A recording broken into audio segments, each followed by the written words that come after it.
Hello, Professor Gibson, and this video is answering this question about using Euler diagrams to determine if arguments are valid or invalid. This particular question gives us these three premises and then posts a series of different conclusions afterwards. The idea is to say, would the argument with these three premises and the particular conclusion be valid or not? So let's start first with getting the Euler diagram right for these three premises. Now, up front, just to notice any premise, anytime you see a sum, you know that those are tricky, mainly because in some ways it's unclear. Sum could be one mathematician says some mathematics professors enjoy life. It could be one mathematics professor enjoys life.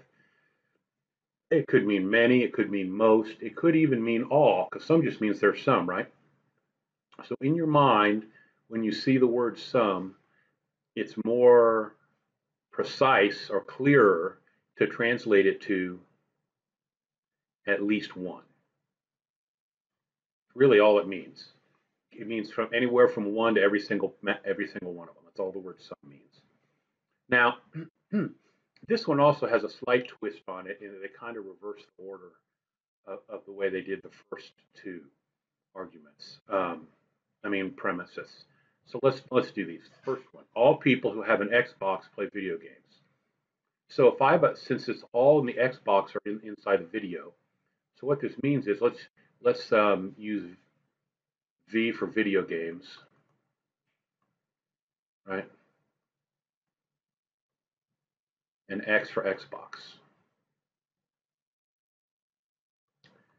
Since all who have an Xbox play video games, that means the Xbox circle is completely inside the video game circle. So if I draw a circle for an Xbox over here,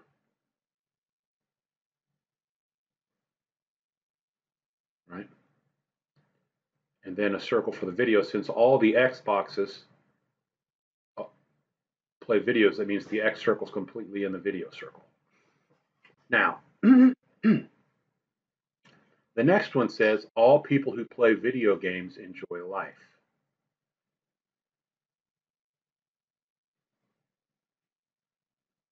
All right, so I'm going to call this next circle be E for enjoy life, all right?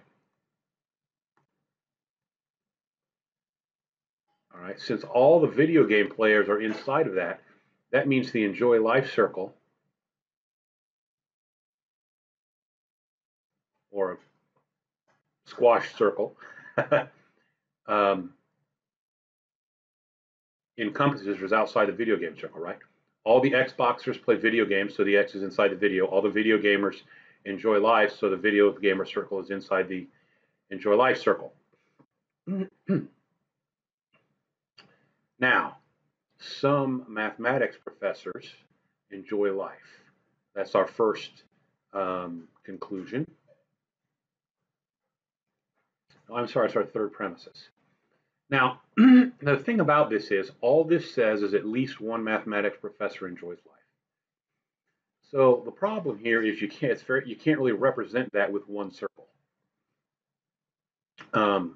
There's lots of things that because it doesn't tell us, if you read the statement again, it doesn't tell us anything about the relationship between math professors, Xboxes, and video games. All right, so I'm going to get a different color for the math professors one, or for the some math professors enjoy life.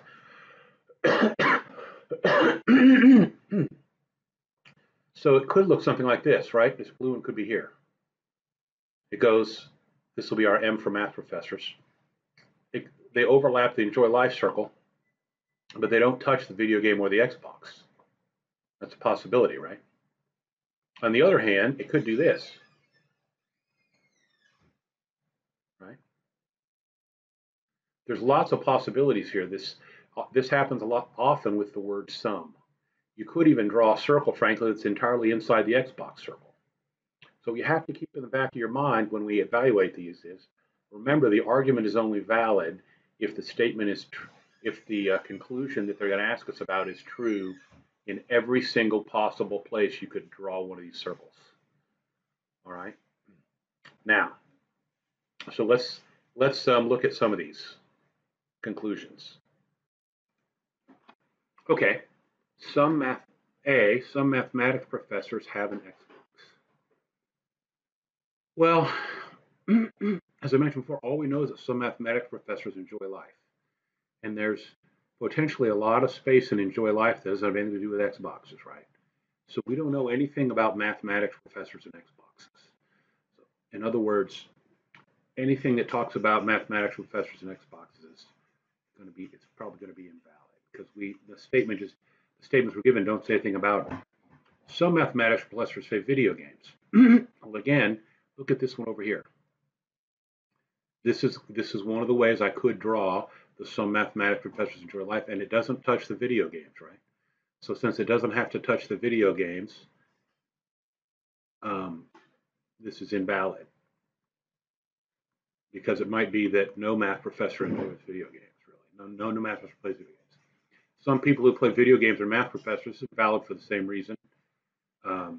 These premises do not require that the math professors in video games connect at all. Math professors never play video games. Now this is, after doing these questions and then this one, they're really kind of checking us on our sum. Because if you were looking at this one up here, you might think, oh, well, math professors don't play video games, look at that. But the reality is, this one over here is also a valid way to draw the sum. This is what I mean by the sum is the trickiest one because it's so vague. All right.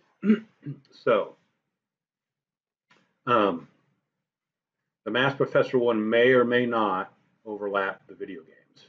You just doesn't tell us anything about the relationship between math professors and video games or math professors and